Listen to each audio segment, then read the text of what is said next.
They've split their two matchups. Then they want to break the draw today and go up 2-1 in this season series. Boyd Fernandez putting in all the stops there with the shooters for his team. First quarter action has begun. Brought to us by Motolite for Express and Service call 370-6686. Starters para sa NLEX which has possession.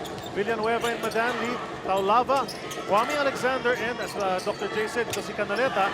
And to start the game, nawala sa kanyang kamay ang bola but they still entered that hoop for the first 2 points of the game. That's Kwame Alexander. For San Miguel, mga bata ni Coach Leo Austria, it's going to be Rossin Lassiter, Fajardo, AZ Reed, and Arwin Santos naman ang kanilang lima. And ito si Junmar, iba forma ngayon, naka-long sleeves. Well, he might be feeling under the weather a little bit. That's a 3-point attempt there.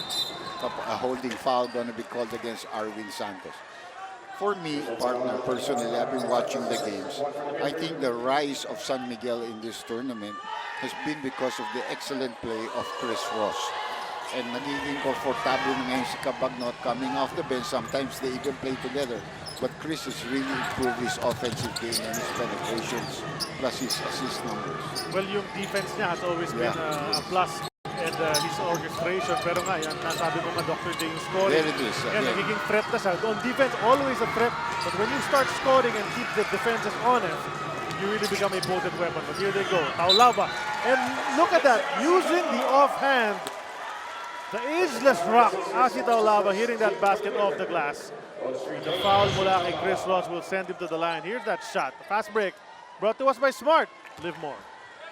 Well, we have a couple of veteran referees here. Jimmy Mariano probably is the crew chief, and then we have Pineda and Noy Guevara. So all of these guys really know their business. They are good referees. 5-0 run here by the NLEX Road Warriors.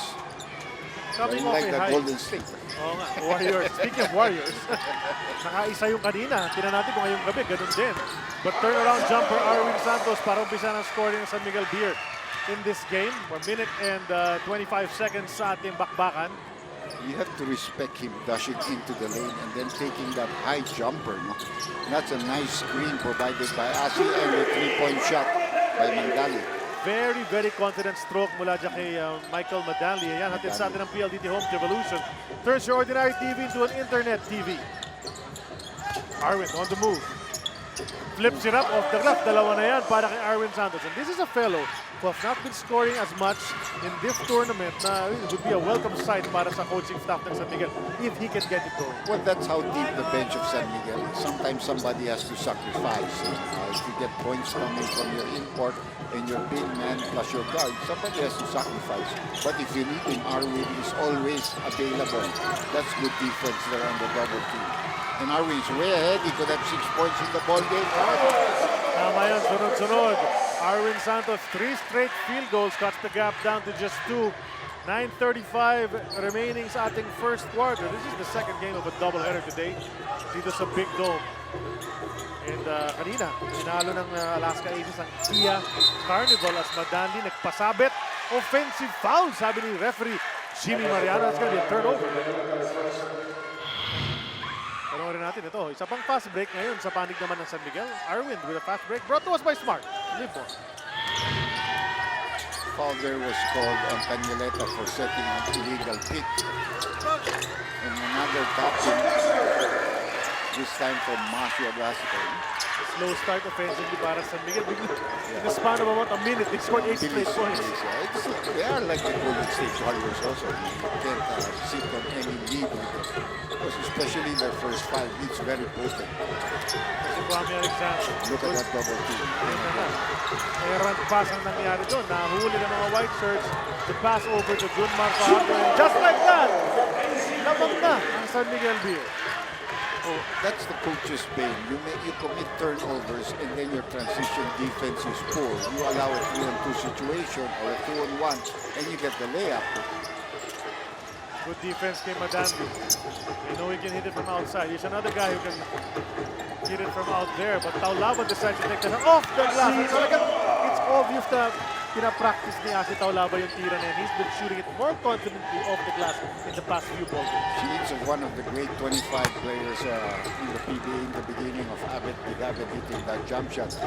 This one was challenged, the shot of AC Reed, it was way off the mark. That easy shot though, yung floater ni ano. Inside once again, yung tuloy-tuloy lang talaga. He just keeps rolling along like Old Man River. Itong si Asi Taulava. Hindi sinasabing matanda na si Asi. No. Don't ever say that to him. Pero just an outside shot, and he knew what to do with the ball inside. Still a force inside that paint dito sa PBA. Free throws ni Asi at sa atin ng Smart. Live more. Always a matchup, you know, everybody talks about Greg Zilla versus the Kraken. Well, that happened already. Ito namang si Asi Taulava. Nakakalimutan minsan sa mga discussion ng mga big men, but how can you forget a guy who at his age is still averaging double-double? Isa pa sa kanya, there are very few 6'9" players who play the center slot and not the power forward that can run as quick as Asi. And that's the reason why he has an advantage where he leaks out. He can get to the basket quickly without a big man trailing. So yung matchup na sinasabi natin, June Mark, susubukan ng depensa ni Asi Taulava. He has a height advantage and he does shoot right over Asi Taulava's defense. Well, that was good defense. If he makes that shot, you give it to him and you're happy with that. If I was in Asi's case, Madanli, naka-isang tref na yan, kaya naman natodo bantay si Marshall Lassiter. Villanueva away from the ball, nagkakaptulakan si Arwin Santos at si Nino Canaleta. That's a foul on Arwin Santos. He's second already here in the first quarter. Ito yung tira ni Junmar. Performance play brought to us by Stanley Tools. Performance in action. masakit yun because Arwin scored their first 6 points. That means he's in a good scoring mode, but he picks up his second foul and early here in the first quarter. Kwame, 3 seconds to go. Let's go from 15 feet and it bounces out. You know, yun yung question ng mga tao dito kay Kwame Alexander. Asan yung consistent shot or go-to shot para sa kanya? He likes the open court. Madanli, ayan, another guy who likes the open court. Nice finish mula kay Michael Madanli. Well, you saw that in that last play, Arizona Reed laid off him. Actually told him to take the 18-footer, daring him. No? That ball was tapped out, so it will stay with San Miguel. 15 seconds in the shot clock. Good scoring being done for both of the teams for us here early. That's right, as Chris Ross will inbound. Ito, bakbakan ng dreadlocks. AZ Reed over Kwame Alexander. Maraming tira yan si AC. May outside shot, mayroong jump hook, may drive to the basket, may post-up play with the up and under. Really an all-around import. Befitting of one import who has been the best import sa kanyang career dito sa PBA. Despite the fact that the team did not make the finals, he was picked as the best import the first time he came. And then he went to France where he increased his body strength plus his long range. Kasi there he was playing smaller. And of course, you know, the fact na pabalik-balik ka dito sa PBA, teams want you to come back again and again. It says a lot about your character and your skills as well. Oh, we're talking only about guys like Bobby Parks, Norman Black, and maybe Sean Chambers that have had opportunities to keep on coming back. Rebound taken by Junmar Fajardo. One and done ang opensa ng NLEX. San Miguel has a 1-point lead. Gusto nilang palakihin yan. Yung nakalibre si Marshall Lassiter. Wanted to go inside. Nagdalawang isip si Marshall. So sanang puntahan si Junmar Fajardo. That's going to be a turnover on the San Miguel Beermen. With the 5-game winning streak of the San Miguel Beermen, mukhang nalumbalik na nga ang kanilang championship form. Lingid sa kaalaman ng marami, they only had a 5-day break after their poor outing last conference. Nag-ensayo kaagad at tuloy-tuloy na yon hanggang sa Governor's Cup opening. They now realize that they cannot bank on history para sa kumpiyansa.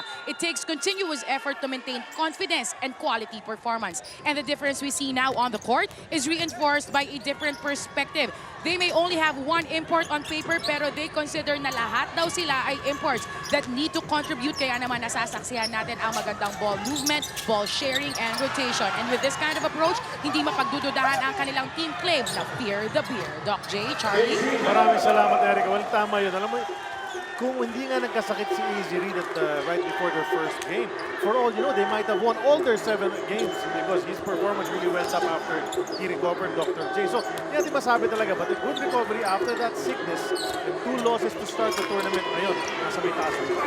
Yeah, it's very true. Did you think Madam Erika Padilla, look at the way Oo she's nga, dressed. Huh? tama eh. Madam Erika Padilla. Donya. Donya. Huwag naman daw niya. Madam. Madam Marcel.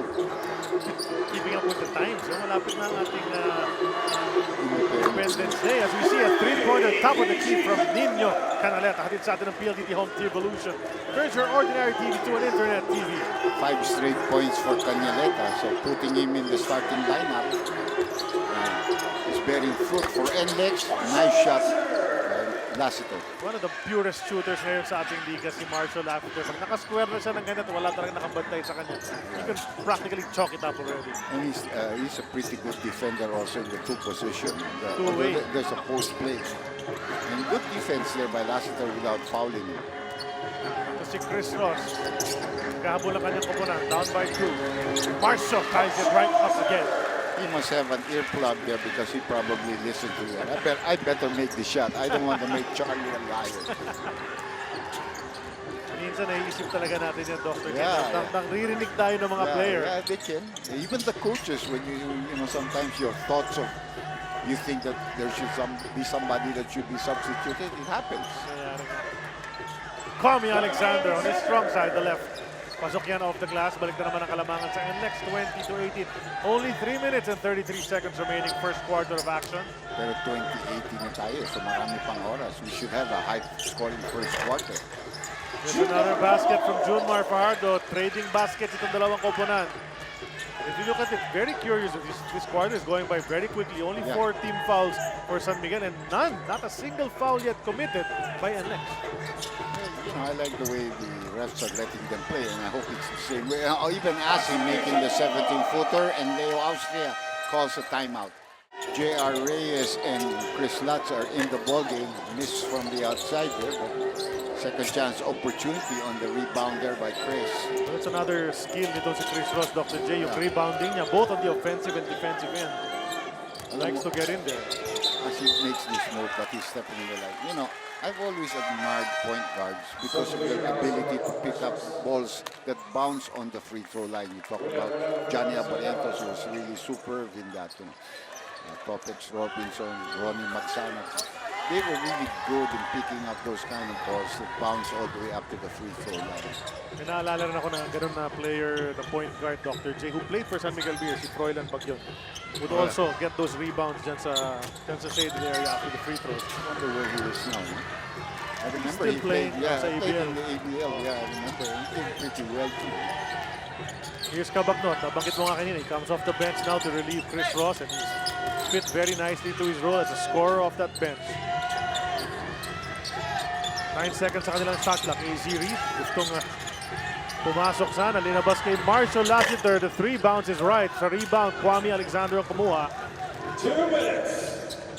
Winnie Arboleda, ang veterano, nandyan sa loob para sa NLEX Road Warriors playing the point guard position. John Wilson is there as well.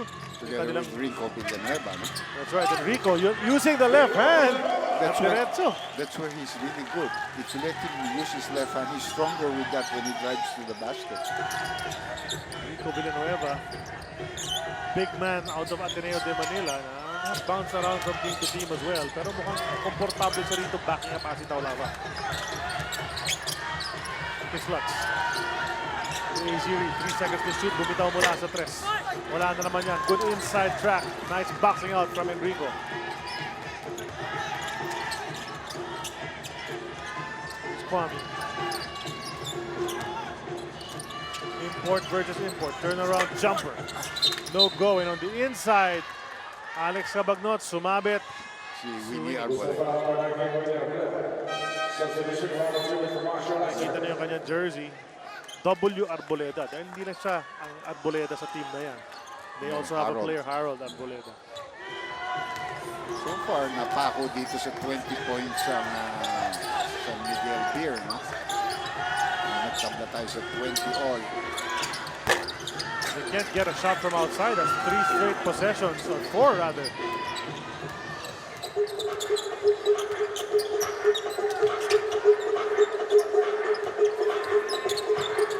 Cardona, ganda ng laro last time out. Kwame Alexander taking it strong to the hoop. Nakadalawa na naman siya. So far, he's winning the matchup against AC Reed because it's AC guarding him and he's scoring off AC by driving hard to the basket. 6 points in the game na para kay Kwame Alexander. Kabagnot was open from 3, decided to go to Lux. Another threat, kitang-kita, but ayun. Going for the offensive rebound, JRAF, the only white shirt, 4 purple shirts surrounding him, and he still got the inside track. Not Dimas in the act of shooting, but it looked like he was following it up. No? And he was up in the air when he was pushed. Tama yun. Si Arboleda, Winnie, committing a foul, which they had to give. In fact, they have 2 more. That's too early. No? Kasi hindi pa naman a-atake dyan ng San Miguel. Obviously, they'd like to have a last shot. Possible, but this another foul given up. They're piling it up. Hindi pa oras, 13.5 seconds to work with para San Miguel. Now they still have 1 foul to give.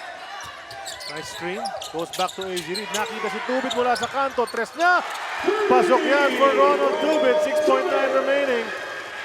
Winnie Arboleda sizes it up.